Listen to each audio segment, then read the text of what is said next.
Les bonnes pratiques pour créer un fichier vectoriel destiné à l'impression.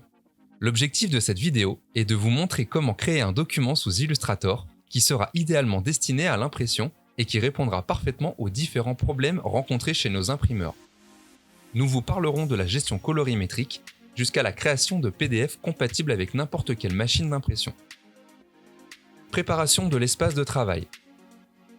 Il est essentiel de s'assurer que la gestion colorimétrique sur l'ensemble de mes applications graphiques possède des paramètres couleurs communes. Cela permettra d'harmoniser la colorimétrie de mon fichier tout au long de la conception. Il faut également définir mon espace de travail Illustrator en adéquation avec le fichier que je souhaite réaliser. Chapitre 1. Gestion colorimétrique, Bridge. Pour cela, nous allons utiliser le logiciel Adobe Bridge, qui est le logiciel central de la suite Adobe. Il fait le lien entre tous les logiciels de la gamme, il permet de centraliser certains réglages ou encore de servir de gestionnaire de fichiers. Il va donc nous permettre d'harmoniser les réglages couleurs de chacun des logiciels en une seule opération. Une fois le logiciel ouvert, cliquez sur Édition, puis Paramètres de couleur. Dans cet exemple, grâce à l'icône colorée en haut de la fenêtre, on constate qu'un ou plusieurs de vos logiciels Adobe n'ont pas la même configuration couleur. Celui-ci possède un morceau désolidarisé du reste du cercle. Il faut que le cercle soit complet. Pour résoudre ce problème, choisissez alors la configuration couleur la plus cohérente dans le milieu des arts graphiques, à savoir Prépresse pour l'Europe 3, puis cliquez sur Appliquer. Cette configuration correspond à un compromis acceptable de manière à répondre le plus largement possible à l'ensemble des applicatifs réalisables dans les industries graphiques. Chaque choix est discutable, mais les profils utilisés dans ces réglages correspondent à des utilisations communes sur le marché européen. De plus, les différents paramètres nous permettent d'avoir une maîtrise de la colorimétrie lors des échanges entre les logiciels de la suite Adobe, Illustrator, InDesign et Photoshop. Réouvrez la fenêtre de paramètres couleurs et constatez alors que le cercle de synchronisation est désormais complet. Vos applications possèdent donc toutes les mêmes paramétrages couleurs. Chapitre 2. Plan de travail, définir un format fini et des fonds perdus. Nous devons maintenant paramétrer notre espace de travail d'Illustrator. Une fois le logiciel ouvert, allez dans le menu Fichier puis sélectionnez Nouveau. Définissez la largeur et la hauteur de votre plan de travail qui doit correspondre à votre format de document fini. Par exemple, si votre document coupé ou livré doit faire 80 mm par 80 mm, il faut alors indiquer ces dimensions-là et non pas le format avec fond perdu. Ensuite, vous devez obligatoirement définir des valeurs de fond perdu. De manière générale, nous préconisons de choisir 3 mm. Pour rappel, cela consiste à faire déborder l'illustration en dehors du format fini. Cette partie sera alors retirée de la finition, mais évitera les imperfections lors de la coupe. Déroulez ensuite l'option Onglet avancé et sélectionnez Couleur CMJN dans le menu Mode colorimétrique et choisissez Surimpression dans le mode d'aperçu. Le mode aperçu de la surimpression vous permettra de visualiser directement sur votre écran tout objet mis en surimpression et donc le rendu final à l'impression. Puis validez en cliquant sur Créer. Vous pouvez donc voir en noir le format fini, en rouge la zone de fond perdu et dans l'onglet nominatif du document, le mode d'aperçu choisi.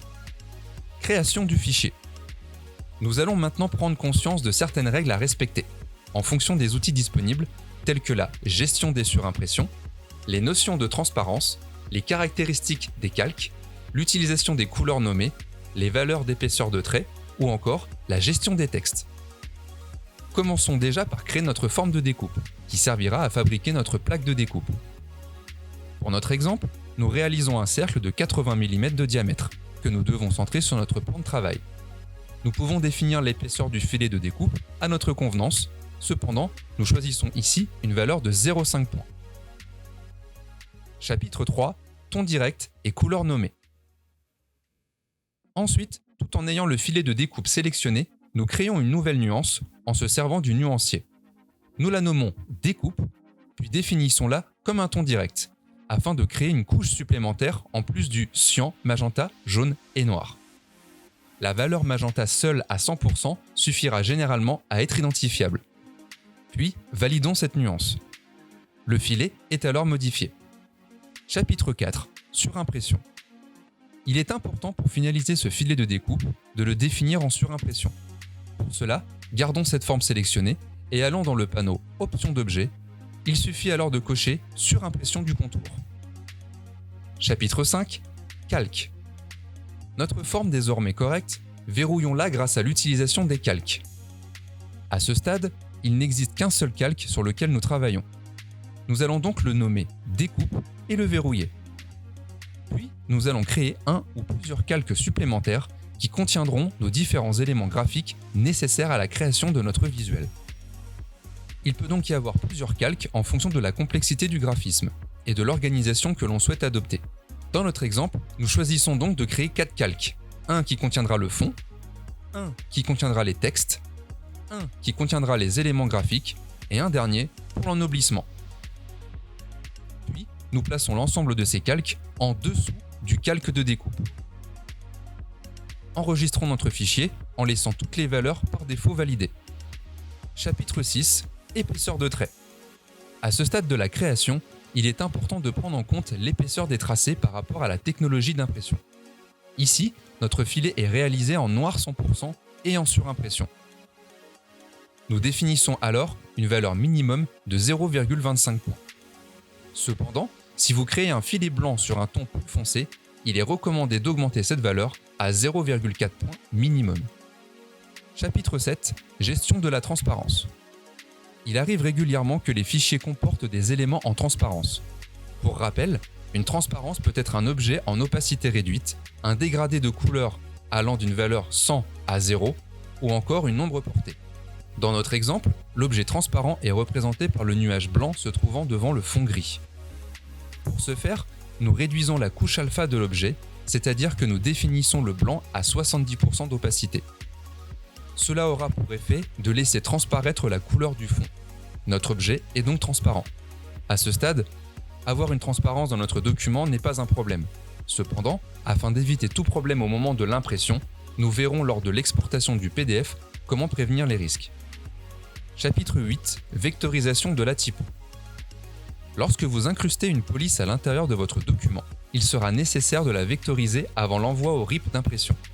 Cela permettra d'éviter tout problème d'affichage, de compatibilité et de conflit avec les polices que vous utilisez. N'oubliez pas de mettre votre texte en surimpression. Avant tout, nous vous conseillons de dupliquer votre calque texte afin de toujours garder une version non vectorisée de votre document et de pouvoir intervenir sur votre texte si besoin. Pour procéder à la vectorisation du texte, sélectionnez tous les textes de votre document et cliquez sur le menu Texte, puis Vectoriser. Vous ne pourrez plus modifier les caractères car cette action est irréversible. Cependant, vous pourrez les agrandir ou les rétrécir à volonté sans détériorer la qualité de votre texte. Il est donc préférable de bien finaliser le contenu ainsi que la disposition de votre typo avant de le vectoriser. Chapitre 9. Zone d'ennoblissement. Dans le cas où vous souhaitez réaliser une dorure numérique sur certains éléments de votre composition graphique, comme c'est le cas dans notre exemple, il faudra alors respecter certains prérequis. Dans un premier temps, il est conseillé de définir l'épaisseur des filets de dorure à un minimum de 0,6 points. Il faut ensuite définir votre couleur de dorure en ton direct. Dans notre exemple, nous l'appelons dorure. Puis, sélectionnez tous les éléments identifiés par la couleur dorure afin de définir ces derniers en surimpression. Et pour finir, placez ces éléments sur le calque nommé dorure. Enregistrez en PDF. La dernière étape de la création est l'exportation de votre fichier en PDF.